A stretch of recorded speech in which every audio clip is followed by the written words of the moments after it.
কি ব্যাপার, বেলা তো অনেক হইলো, না খায়া কাজ করবেন? চলেন খায়া নেন, আগে পরে কাজ করেন।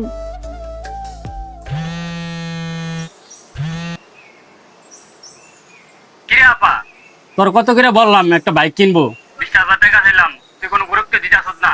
দেখ, টাকা পয়সা তো আর চাইলেই পাওয়া যায় না, টাকা পয়সা ইনকাম করতে অনেক কষ্ট হয়, বুঝছস? আচ্ছা ঠিক আছে, আমি তো দুলাভাইয়ের সাথে কথা বলে দেখতেছি, সন্ধ্যার মধ্যে ম্যানেজ করে পাঠিয়ে দিব। তাহলে আপা আজকে আমি বাইক কিনবো। আচ্ছা কি হইছে? তোমার ভাইয়ের ফোন দিয়ে কি কইতাছে আমারে কও। আরে বাদ দেন তো ওর কথা, ওর মাথায় মোটরসাইকেল কেনার ভূত চাপছে। 20,000 টাকার জন্য আমার একসাথে ধরে পাগল বানায় লাইতেছে। শুধু বলতেছে আপনারে বলার জন্য, শুধু বলতেছে দুলাভাইরে বলো, দুলাভাইরে বলো। আরে এই কথা, তোমার ভাই 20,000 টাকা চাইছে, তুমি আমার আগে বলবা না? দাঁড়াও 1 মিনিট। কি কয় 20,000 টাকার জন্য নাকি বাইক কিনতে পারতেছে না? কি করলেন? আমি টাকা পাঠাই দিছি। সত্যি আপনার প্রশংসা আমি যতই করবো কম হয়ে যাইব। হইছে, আর প্রশংসা করা লাগবে না, এবার পেটে কইটা বাদ দিই চলো। তোমার মন কই থাকে? তরকারির ভিতর আজকে এত জাল দিছো, আমার বুক পুরা জ্বলে যাইতেছে গা। আরে বড় ভাই এই সময়? হ্যাঁ ভাইয়া কও। শোন হীরা, আমি তো তোরা একটা বিপদে পড়ে ফোন দিলাম। এদিকে আমার ব্যবসায় অনেক বড় একটা লস খেয়ে গেছি। টাকা পয়সা নিয়ে মানুষের মাইরা দিছে। আমার না 2 লাখ টাকা ইমার্জেন্সি দরকার। তুই কোনোভাবে একটা ব্যবস্থা কর না ভাই, চিন্তা করিস না, আমি এই মাস শেষেই তোরে দিয়ে দিব। আরে ভাই, তুমি এটা একটা কথা কইলা?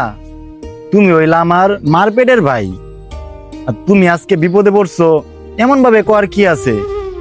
আচ্ছা ঠিক আছে ভাই, তুমি কোনো চিন্তা করো না, আমি তোমার টাকা পাঠাই দিতেছি।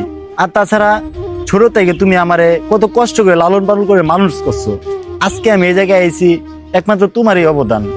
আচ্ছা ভাই, আমি তোমার টাকা দিয়ে দিতেছি, তুমি কোনো চিন্তা করো না। আমার খালি তুমি 2 মিনিট সময় দাও, আমি তোমার টাকা দিয়ে দিতেছি। আচ্ছা ঠিক আছে।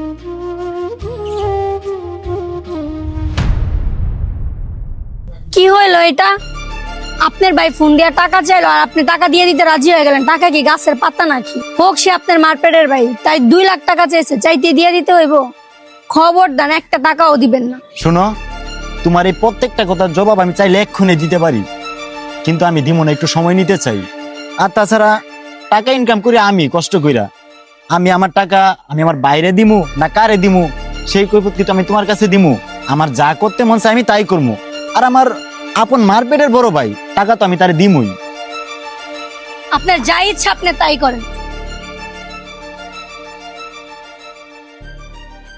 শোনো অন্তরা, এখন তুমি তোমার ফোনটা হাতে না তোমার বাইরে ফোন দিবা, ফোন দিয়ে বলবা যে আমার 2 লাখ টাকা লাগবে, আর ফোনটা কিন্তু লাউডে রাখবা। আপনি কি আমার সাথে ফাইজলামি করতেছেন? আপনিই তো মানুষের টাকা ধার দিয়া বেড়ান, আবার আপনি 2 লাখ টাকা লাগবো কি লিগা? আরে যেটা কইছি তুমি এটা করো না, পরে তোমার আমি বুঝাইতেছি। আচ্ছা ঠিক আছে। কিরে আপা, হঠাৎ করে ফোন দিলি? মিলন শোন না, একটা সমস্যায় পড়ে তোরা কল দিছি ভাই। কি সমস্যা ক? ভাই আমি অনেক সমস্যায় পড়ছি, তো তোর ভাইয়ের 2 লাখ টাকার দরকার। আর তোরে তো বিপদে আপদে আমি অনেক হেল্প করছি, আর এখন তো তোর ভালো বিজনেস, ভালো টাকা ইনকাম করতেছস, একটু হেল্প কর না ভাই, 2 লাখ টাকা দিয়ে আমারে। তোরাও না আমার দেখতে শরীরটি ভালো মতন চলতেছি, বা 2 লাখ টাকা ইনকাম করতেছি, অন্তত টাকা লাগবে। আর টাকা পয়সা দিতে পারবো না, ফোন লাগ। এবার ফোনটা আমারে দেও, আমি আমার বড় ভাইয়ের একটা ফোন দিই। হ্যালো ভাই। কিরে ভাই, কোনো সমস্যা নাকি? হঠাৎ করে কল দিলি? ভাই আসলে আমি না একটু বিপদে পড়ে গেছি ভাই, তো আমার না কিছু টাকা লাগতো। তোর টাকা লাগবে, তুই আমার আরো আগে কল দিবি না? আচ্ছা ঠিক আছে, তোর কয় টাকা লাগবে খালি একবার ক। ভাই আমার 4 লাখ টাকা লাগতো ভাই। কোনো সমস্যা নাই, তোরে টাকা আমি এখন পাঠিয়ে দিতাছি। আচ্ছা ঠিক আছে ভাই, আমার টাকাটা কখন লাগবো আমি তোমার জানাইতাছি। কি বুঝলা? পর তো পরে হয়, আর আপন